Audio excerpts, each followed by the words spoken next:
Importância do aumento da oferta das ações de podologia para a melhoria da qualidade de vida da população. Dr. Rui Damenheim, diretor-presidente do Imbravisa, Instituto Brasileiro de Auditoria em Vigilância Sanitária. Experiência profissional, Dr. Rui Damenheim, especialista em saúde pública, especialista em vigilância sanitária, especialista em planejamento estratégico, diretor junto ao Centro de Vigilância Sanitária CVS São Paulo, coordenador de auditoria sanitária no IANSP, Instituto de Assistência Médica ao Servidor Público Estadual, e diretor-presidente do Imbravisa, Instituto Brasileiro de Auditoria em Vigilância Sanitária. Contatos: basta mirar o QR Code e fazer a gravação do cartão de visita. Fora isso, nós temos também todas essas outras possibilidades de contato, através do e-mail, Facebook, WhatsApp e Instagram. O objetivo dessa apresentação é demonstrar que as atividades de podologia se enquadram como uma atividade de saúde pública e a importância de aumentar a sua oferta para contribuir com a melhoria da qualidade de vida da população brasileira.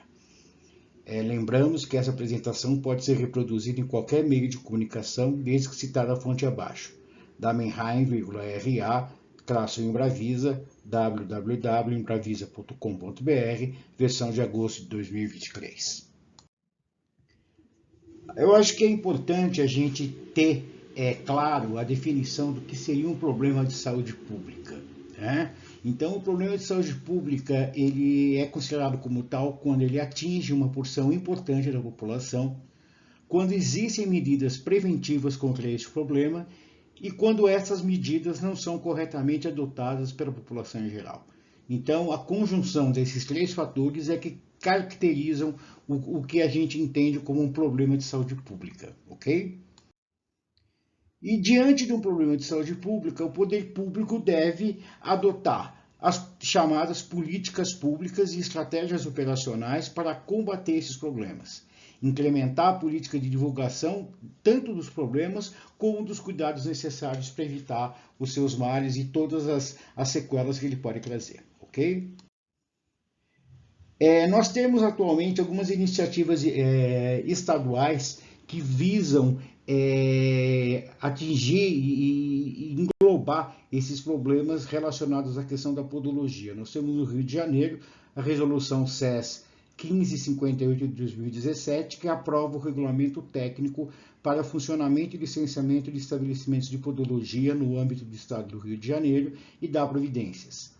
O Rio Grande do Sul, através da Portaria 354 de 2005, que dispõe sobre o regulamento técnico e licenciamento e funcionamento de estabelecimentos de podologia.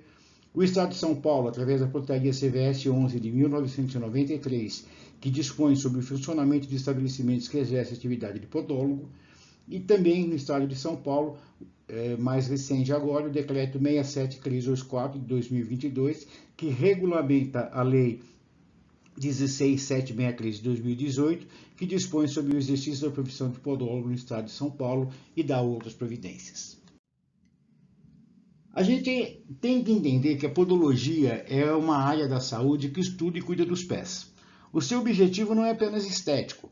Essa ciência é dedicada a diagnosticar, prevenir, estudar, investigar e tratar as patologias do pé. É importante a gente lembrar que a Constituição Federal determina no seu artigo 96 que a saúde é direito de todos e dever do Estado, garantido mediante políticas sociais e econômicas que visem a redução do risco de doença e de outros agravos e ao acesso universal e igualitário às ações e serviços para sua promoção, proteção e recuperação. Diante desse preceito constitucional, foi criada a Lei 8080 de 1990, onde foi instituído oficialmente o SUS, o Sistema Único de Saúde. Lembrando que os princípios do SUS é o da universalidade, da integralidade e da equidade, ok? Fazendo agora, uma vez que nós já vimos mais ou menos qual é o cenário que a gente convive no Brasil atualmente, é importante a gente fazer uma breve análise da questão etária da população brasileira. Ou seja, o envelhecimento da população brasileira é um fato incontestável e requer das autoridades públicas medidas para controle dos problemas de saúde decorrentes dessa condição.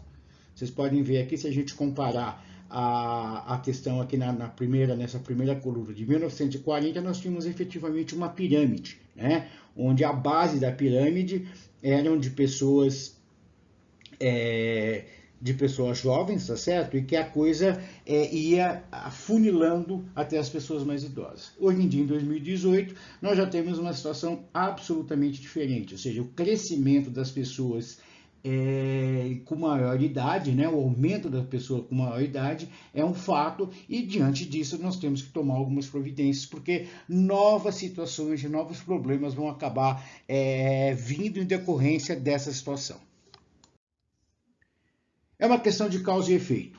Quanto mais a população envelhece, maior a probabilidade da ocorrência de problemas, o que reforça a necessidade de cuidado com os pés, seja para melhorar a qualidade de vida, seja para evitar agravos à saúde decorrente principalmente de um problema gravíssimo que é o pé diabético.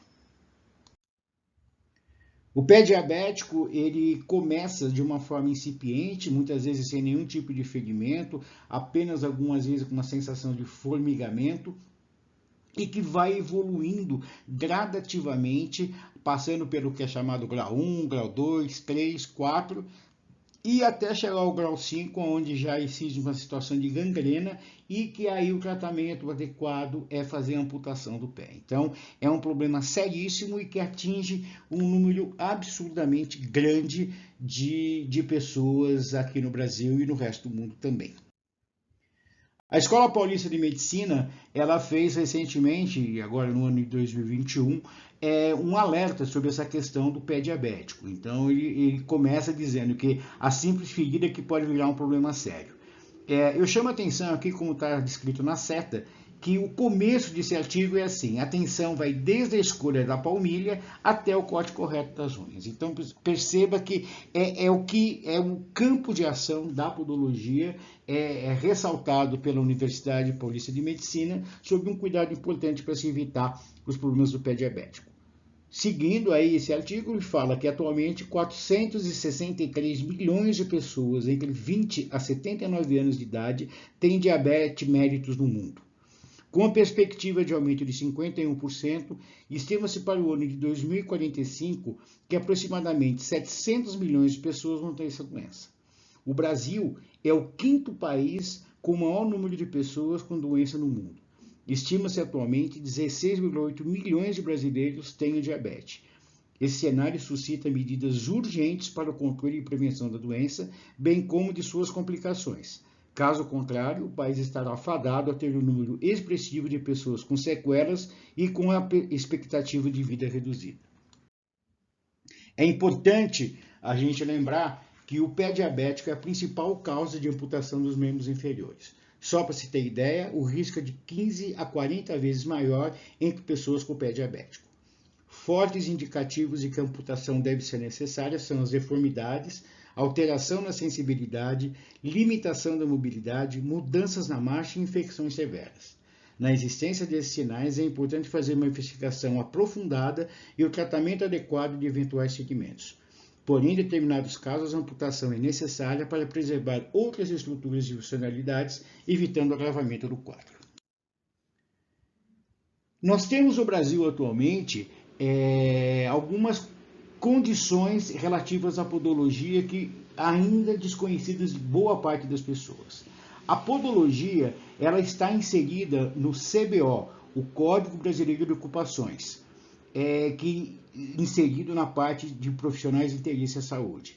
Então, existe um código para qual a pessoa, pelo Ministério do Trabalho, é reconhecida a atividade de podologia.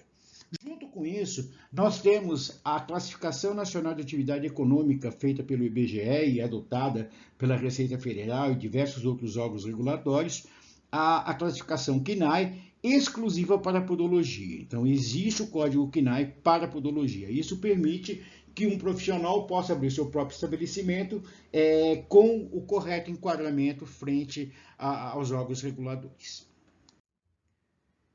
Nós temos também uma legislação já bastante antiga, que é a Lei Federal 6437 de 1977, que configura as infrações à legislação sanitária federal e estabelece as sanções respectivas e dá outras providências. Essa lei, ela fala no seu artigo 10º que são infrações sanitárias: explorar atividades comerciais, industriais ou filantrópicas com a participação de agentes que exerçam profissões ou ocupações técnicas e auxiliares relacionadas com a saúde, sem licença do órgão sanitário competente ou contrariando o disposto nas demais normas legais e regulamentares pertinentes. Esse artigo foi atualizado com a redação dada pela Lei 9695 de 1998. Então, vocês percebam que existe já há muito tempo a questão da própria legislação sanitária federal, reconhecendo a importância de que serviços como serviços de podologia sejam licenciados junto ao órgão competente de vigilância sanitária. A Agência Nacional de Vigilância Sanitária, recentemente, agora em 2023, soltou uma nota técnica abordando esses temas com questões bastante importantes, que eu acho que é importante a gente tocar em alguns aspectos. Primeiro, através da Gerência Geral de Tecnologia de Serviços em Saúde, ela classifica os estabelecimentos que oferecem serviços em dois tipos: o serviço de saúde e o serviço de interesse para a saúde. No estabelecimento que oferece serviços classificados como serviço de interesse à saúde, são realizadas atividades em que a prestação de assistência ao indivíduo ou à população humana, que possa alterar seu estado de saúde, mas que não exige a realização ou a supervisão do profissional de saúde. Então, o que acontece? O podólogo, como um profissional de interesse à saúde, ele pode exercer as suas atividades sem necessariamente ter a supervisão, né, por conta de um outro tipo de profissional. Isso dá uma autonomia ao podólogo. É claro que autonomia não significa ele trabalhar desconectado de outros profissionais, ele trabalha em conjunto, uma equipe de atenção, mas ele tem autonomia para poder exercer as suas atividades. A Anvisa diz também que tais profissionais não são considerados profissionais de saúde e, portanto, não podem utilizar medicamentos em suas práticas, devendo-se restringir a utilização de cosméticos e produtos de saúde. Podem operar equipamentos cujos fabricantes em seus manuais permitam o uso a esses profissionais. Eu acredito que, mesmo de uma forma breve, essa apresentação ela serve para mostrar que é importantíssimo que as autoridades públicas e a população em geral se atentem realmente à importância da podologia na vida das pessoas, porque como foi dito, quanto mais você vive, quanto mais você envelhece, maior vai ser a possibilidade de você vir a ter problema nos seus pés. O problema do pé, de uma ferida no pé, quando você tem a diabetes, ela fica exponencialmente aumentada em relação ao risco que você tem de ter problemas seríssimos que podem levar à amputação do seu pé e até mesmo à morte, tá? Então é realmente uma questão importante. Por isso que eu acho que a mensagem que eu gostaria de deixar aqui para vocês é isso, que o aumento da oferta das ações de podologia para melhoria da qualidade de vida da população é justo, é certo, né? A gente deve batalhar para que cada vez mais um maior número de pessoas entendam essa importância e comecem a comungar a respeito dessa questão. Era isso que eu tinha para falar para vocês. Eu agradeço muito a atenção dispensada até aqui e me coloco à disposição de qualquer dúvida que vocês venham a ter em decorrência dessa apresentação, tá? Muito obrigado e até mais.